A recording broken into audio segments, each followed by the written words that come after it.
విద్యార్థులు ఉన్నత శిఖరాలను అధిరోహించాలి. ప్రజా ట్రస్ట్ చైర్మన్ మోహన్ రావు పటేల్. విద్యార్థులు విద్యను అభ్యసించి ఉన్నత శిఖరాలకు చేరుకోవాలని మోహన్ రావు పటేల్ ప్రజా ట్రస్ట్ చైర్మన్ మోహన్ రావు పటేల్ అన్నారు.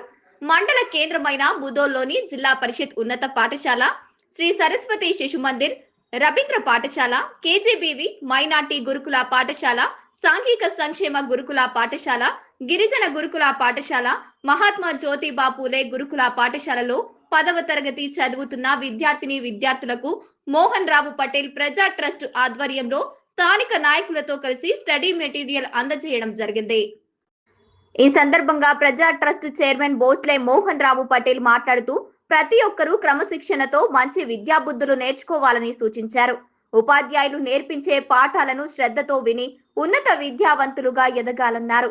నేటి తరం పిల్లలు సెల్ ఫోన్ వాడటం ఎక్కువగా, టీవీ చూడటం చేస్తున్నారని, వాటిని తగ్గించుకోవాల్సిన అవసరం ఎంతైనా ఉందన్నారు.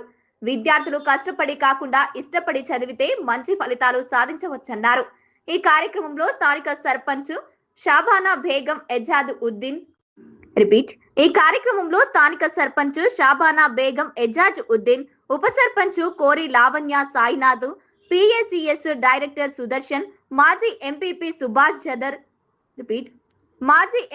సుభాష్ జాదవ్ నాయకులు సోమేష్ పటేల్, పోతన్న, ఇమ్రాన్, షామీం, పాఠశాల ప్రధానోపాధ్యాయులు, అధ్యాపకులు, ట్రస్ట్ సభ్యులు తదితరులు పాల్గొన్నారు. ఇప్పటి వరకు మనకేది స్వతంత్ర నిర్ణయం తీసుకునే అవసరం రాలేదు కాబట్టి 10వ తరగతి మీ జీవితంలో ఒక టర్నింగ్ పాయింట్. మీరు మీ భవిష్యత్తును ఎంచుకునే అవకాశం దగ్గర వస్తుంది. కాబట్టి మీరందరూ చక్కగా చదువుకుంటూ మన ఉపాధ్యాయులను గౌరవిస్తూ వాళ్ళు చెప్పిన పోర్షన్స్ నుంచి, అదేవిధంగా మేడం లాంటి కొంత మేధావుల సలహా మేరకు ప్యాడ్స్కు బదులు మెటీరియల్ ఇస్తే బాగుంటుందని చెప్పడంతో ఈసారి స్టడీ మెటీరియల్ ఇవ్వడం జరుగుతుంది. మీలో పట్టుదల అనేది ఉంటే ఏదైనా సాధ్యమవుతుంది. మీరు చరిత్ర చదువుతున్నారు. మొట్టమొదటి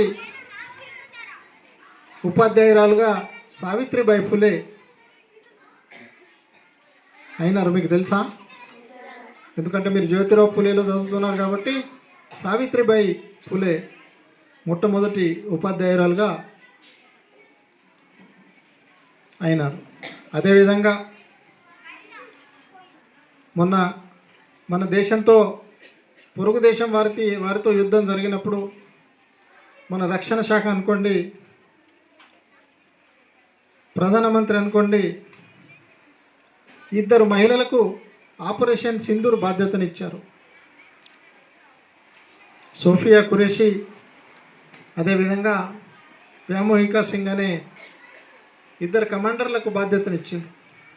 వాళ్ళు విజయవంతంగా ఆపరేషన్ పూర్తి చేసి మన దేశ ప్రతిష్టను ప్రపంచ దేశాలకు ఖ్యాతి చెప్పే విధంగా వారు కష్టపడ్డారు. మీ అందరికీ చెప్పేది ఒకటే, మీ ఉపాధ్యాయులను గౌరవిస్తూ నేను చెప్పిన 3 పెద్దల పేర్లను మీరు గుర్తు తెచ్చుకుంటూ మీరు కూడా ఆ స్థాయికి ఎదగాలని మా ట్రస్ట్ కోరుకుంటూ సెలవు తీసుకుంటున్నది. జై హింద్.